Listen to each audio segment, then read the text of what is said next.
So, welcome everyone to our next installment of the Where Are They Now series here on the Christian Bear. I'm so happy to have with me one of my pastors and one of my friends, the Reverend Natalie Perkins. So, Natalie, if you can get us started by telling us your pronouns, your position, and any background you want to share with us today. Okay. I'm Reverend Natalie Renee Perkins. I am on Lenape land in Manhattan, in New York City, in Harlem specifically. My pronouns are she, her. I serve as the minister for worship in the online community at Middle Collegiate Church. And I am ordained in the UCC denomination. I grew up CME and was Baptist along the way. Went to Union Theological Seminary in the city of New York. Awesome. Thank you. Mm-hmm. So to get us started, what is your earliest faith memory? We grew up saying like a children's prayer before bed. My mother taught me that, so I think that's my first memory, is that now I lay me down to sleep prayer. And then at the end, we would do all of these like blessings on people that we might know. So God bless mommy and daddy, aunts and uncles, grandparents, and then I listed like all of my cousins, and you can list your friends, and at the end you're like, and anybody I forgot, amen. So that is like probably the first memory I have around faith and all that. And then I think after that would be like communion, those teeny tiny little square communion. Oh, I wouldn't even call them wafers. I don't know, little tiny crackers, chips, and the tiniest little cup of grape juice. I remember thinking it was such a big deal when I got to like go up and do that. Yeah. Huh? Thank you. Mm-hmm. How would you characterize your faith as a child, adolescent?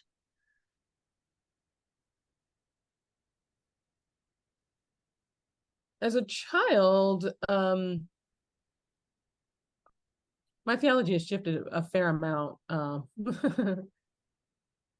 be conservative about it. I believed in a very different God. God was male, and it was very much like the punishing kind of God, and the God who was going to punish someone else for you, and was like, if something, if you wanted something to happen, then you just prayed for that thing. Was kind of where I lived in my faith life before. So I really want whatever. I really like this random thing for my birthday, and you just like pray to God rather than telling anybody. That's the thing that you might want to have. So yeah, or if something happened to people, like that, maybe they just, had they considered praying about it? It was kind of my faith tradition at the time. And then I guess when I got into my adolescence, particularly remembering in high school, I began to just have some doubts about the words. I grew up in a creedal church. The CME denomination is very creedal. Doubts about some of the things that I was saying, and just wondering, like, do I even believe that thing? And I remember like writing out, what was it? I think the Apostles' Creed, and just like asking, like putting a question in front of each of those, like, do I really think this? And, did this really happen? That sort of stuff. And like giving it to a friend of mine, and she was like, I mean, what are we doing? I felt so foolish. I was like, okay, well, I guess this is just a journey I'm going to do on my own. And I remember at like 16, I asked my dad, who is God? Like, what is God? Like, what is this? And the answer he gave me was, God just is. God is. And that was the end of the sentence. And I think at the time I was so frustrated. I remember being so frustrated by that answer. So I was like, is what? Like, what are we saying here? And he's like, just is. God is. And as an adult, it's the best answer he could have. I just published a book recently, and he asked me to sign one to him, and I wrote that little story in there and told him, how thankful I was that that was the answer he gave me, that he didn't try to define God for me. You know, he could have said God is a, you know, a man up in the clouds that, you know, whatever. He could have said any sort of thing. But he didn't. He said, God is. And my culture is also very filled with how people understand spirituality in all the different ways. So I'm also shaped by the color purple, you know, where God ain't no gloomy old man, you know, sitting up. God ain't a man at all. God is inside you and in everyone else that was or will ever be. Um, and then also by musical theater, you know, that talks about a bit of the fire that lit up the stars and breathed life into the mud, you know. So God got to have all of these other elements in it besides what I was receiving from the church that made me just kind of feel comfortable with rethinking what I thought I knew. Awesome. Awesome. So you've talked about the fact that your faith has, or your spirituality has changed um significantly from when you were younger. So when did that change start to happen? Yeah, I think it was I don't know like if it happened before, but I know that pivotal why can't I say this word? Pivotal time in high school. Um when I was like wondering about this creed that I said, and you know, just curious and asking my dad, like, what is God? Um, is when I really started to wrestle. And when I went to college, I stopped going to church. I was like, well, I don't have to, like, no one's making me. So I just, you know, was able to kind of reclaim my time, as they say. And that was one of the things I decided I didn't want to do. And so I stopped going to church. When I graduated, I wasn't really going. My stepmom kept she would invite me and come pick me up and that sort of thing. But I wasn't really going. I moved to not to New York. I moved to Florida first. And when I moved to Florida, my dad was like, "You should join a church," because he said, "If you don't know anybody in Florida, not one other person, and if you join a church, at least someone will come looking for you if you go missing, because they'll miss that tithe check, they'll miss you, you know." Wow. So I found a CME church down there because I was like, I mean, he has a valid point. Somebody will come look, you know. Oh. Particularly that denomination is a smaller denomination, you know, going down to Orlando, being a single Black woman, it was good to have somebody who has like an eye on you that you're building community with.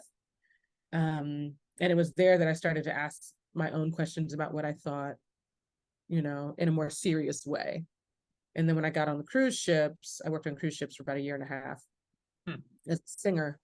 And when I was on that first cruise ship contract, is when I started to wrestle with some of this stuff. If I'm gonna believe this thing, like, do I believe all of this? Because, you know, some of the dancers on this contract are gay and they're wonderful, and I can't really wrap my mind around the fact that I think they would be going to hell. Like, what and why? Meanwhile, they're like, okay, but are you going to hell for that tattoo? You know?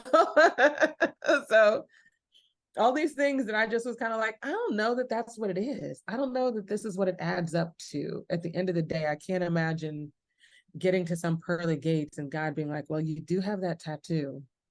You know, and that being Yeah.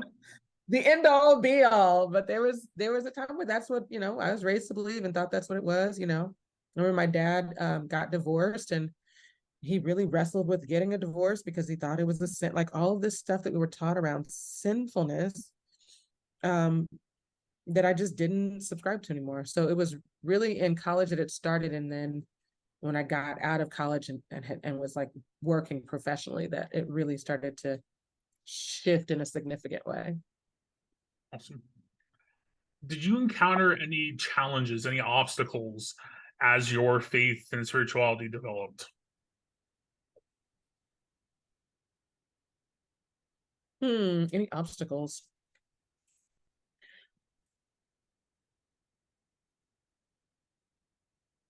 I had not so much, I think, in my family. I feel like I belong to a denomination that was kind of don't ask, don't tell. So if someone was gay or something, it wasn't like a thing that we really talked about. I imagine that people still thought if you were gay, you would go to hell, but nobody talked about it. And I just never could reconcile that either. But it wasn't until I got to New York really and was like in the circles, Black church circles, where then people were like, no, this is a sin. And I was like, I don't know, y'all. And they were like, well, then you're not really, like, you don't really believe, you're not really a Christian then, that sort of energy. So there's an othering in me just because I wouldn't, of me rather, just because I wouldn't say that I thought this thing. And I'm very much like, all right, if that's what y'all need to do, like whatever. I don't need to work out. I've always been big on work out your own salvation with fear and trembling boldness, as it says. I'm like, it's not you that I need to be, you know, right with. So if you don't think it, that's cool. Yeah, like when I finally made the decision to go to seminary, a friend of mine really tried to talk me out of it because she belonged to one of those churches where women are not allowed to suffer, not a woman to teach, And she was like, one of us is wrong, and the cost of one of us being wrong means one of us is going to hell. So for her, clearly it was me that was wrong. So I needed to not do this, not make this decision so that I wouldn't go to hell. And for me, I was like, if you're wrong, I just really didn't think she was going to hell. I just was like, this just isn't the way that this makes sense. I go to a church that has female leadership. I belonged to Abyssinian Baptist at the time. It was a big historic church in Harlem here. And so those sorts of wrestlings ended up being the things that were hardest to mend on the other side. And I don't want to say that they, were stumbling blocks or anything. I just kind of, I did feel an energy around them because I loved these people. But also I just couldn't quite reconcile what God was showing God's self to be in the world with what I was hearing people say or what I heard preached from the pulpit or, kind of what Obama was saying. Sometimes you hear things from the pulpit that you don't necessarily agree with. And like, and at that time he was talking about something that we all actually do agree with, but was being weaponized against him. But there are sometimes things that are said that you're like, that's not me. Nowadays, if I hear something preached from the pulpit that I don't agree with, and I think it's problematic and also like dangerous, I will get up and leave. I don't have a problem with, as Jesus said, knocking the dust from my sandals and beating it out the door. Yep. Amen. Amen. So you've talked about this significant shift in your faith and spirituality. You, like me, are a member of the United Church of Christ, which is possibly the most or one of the most progressive Christian denominations. You went to and graduated from what is possibly the most progressive Christian seminary out there. So how would you characterize your faith and spirituality today?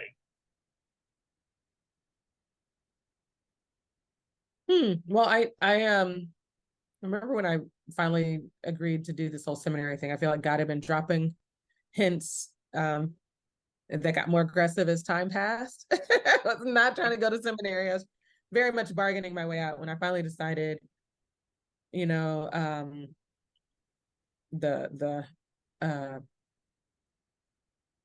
kind of think the senior minister at the church where I grew up, I had a call with him because my dad was like, you need to talk to some ministers. Like in his world, oh, well, she needs to talk to some ministers who, who are in the denomination that you're in, without recognizing that I actually like have ministers. And I mean, have been worshiping for years in a different denomination, So I talked to that senior minister and he's like, you need to decide whether you're going to preach or you're going to teach. Like those are the two options available to me in his world. And just going to seminary and learning that actually wasn't the entirety of it, that I still could be all the things that I had always been. And in fact, am called because of that, because of the things that I love. And in being there, encountering the extra canonical text, which is what I work with in my book, In Trembling Boldness, Wisdom for Today from Ancient Jesus People, we deal with those extra canonical texts alongside stories of marginalized people who just generally get left out of devotionals. I don't think I've ever read a devotional about a trans person that's been published by like major publishing house. I don't think it's out there, but it is now. Thanks be to God. Um, and so my theology has continued to shift from something that was pretty conservative. Well, let me say conservative light. I imagine how a lot of people navigate their churchiness. Um, you know, until the rubber meets the road and they have to choose. And I just didn't choose that same way. But like everybody exists in this like generalized churchiness, Christianity. Um, whether they have like some practices that they actually do themselves, or whether they go every Sunday or that kind of thing, to what I do now, which is like I describe myself as a womanist process Christian universalist,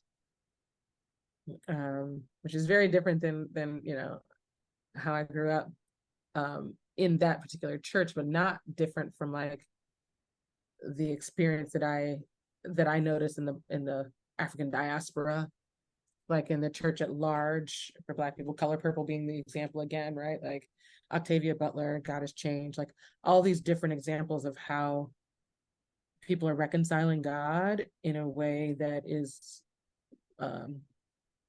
broader than what we grew up with, than our ancestors had to reconcile in a very specific way because it was life or death for them. Now we have an openness to really explore what we think and mean, and know that it might be different than what we thought in the beginning, and there's a real liberation and freedom in that. Definitely. Thank you so much for that perspective. I definitely appreciate you sharing. So we've kind of come to the end of my formal questions. You did talk about your recent book. Is there anything more you want to say about the book? I have to admit I haven't read it yet. It's on the list of all the books I want to read, and I have sitting somewhere near me in a pile ready to be read. But anything else you want to share about the book or about any activities or projects you're working on? I think sometimes it's helpful to explain what extra canonical texts are, unless you think your audience would already Feel free. have text. Okay. Extra canonical texts are texts that are written around the same time as everything else in our traditional New Testament, but for one reason or another, were left out. Sometimes for the reasons that we leave things out today, like hashtag patriarchy. No one wants a female deity or a female apostle when you're trying to run a kingdom. And I think the same is true when you're trying to uphold patriarchy. It's very difficult to do so when you have examples of women who are teaching and healing people, and following Jesus even more severely than like Paul. Those sorts of things are in these texts, and I find them liberative because they do help us connect to the first and second century, our earliest Jesus followers. We call them Jesus people because Christianity wasn't really a word back in the first and second century. They weren't calling themselves Christian until the 4th century. So they were just people who were following the way. They were people from all kinds of different backgrounds, Jews and Gentiles, all of the different people who existed together because somebody's always conquering somebody else. People just got mixed up. So there's people who are following the way of Jesus. We call them Jesus people rather than Christian. That wasn't a thing yet. And these texts used to be referred to as Gnostic. We don't usually really use that term anymore to describe them because we have since learned that's not a term that existed then. They weren't describing themselves as that. And that term didn't really come into play until the 17th century. And that was really just a way of othering these texts. How do we other them? As a result of what? The printing press in the 16th century? So like, then everybody has a King James version. The way that you make sure that everybody keeps reading that one is you call these other ones something else. These are not good texts, But Gnostic was just a way to say know it all. essentially at that time. It wasn't really about anything else. It's just a word to call somebody a know-it-all, you know? So this book has a description of each of the texts that we go into. I think we have 8 in there, 8 different texts, describes them, and then after this little brief introduction of them, there's a collection of reflections that use the stories of marginalized people. So yeah, it's available on Kindle, I think. I think it will probably be on Audible at some point, and hardback in all the places. That's awesome. Thank you so much for sharing. Of course, I'm excited. It's my first book. Congratulations. Thank you. So, Natalie, is there anything else you want to share about your faith journey, about any of that process of moving from, what you believed early on to what you believe now? No, I just, I'm grateful that I had the space to kind of think through these things on my own. That there was somewhere safe for me to do that. And just fascinated by where I landed on the other side. Just an interesting Indeed. Life is wild like that. Yes, indeed. But amen for that. Yeah, amen indeed. Awesome. Well, thank you so much again, Reverend Natalie Perkins from Middle Collegiate Church, author of, correct me if I get this wrong, In Trembling Boldness, you're going to have to help me with the second part. In Trembling Boldness, Wisdom for Today from Ancient Jesus People. Awesome. Thank you again so much for being on the Christian Bear. And thank you for everyone who's listening.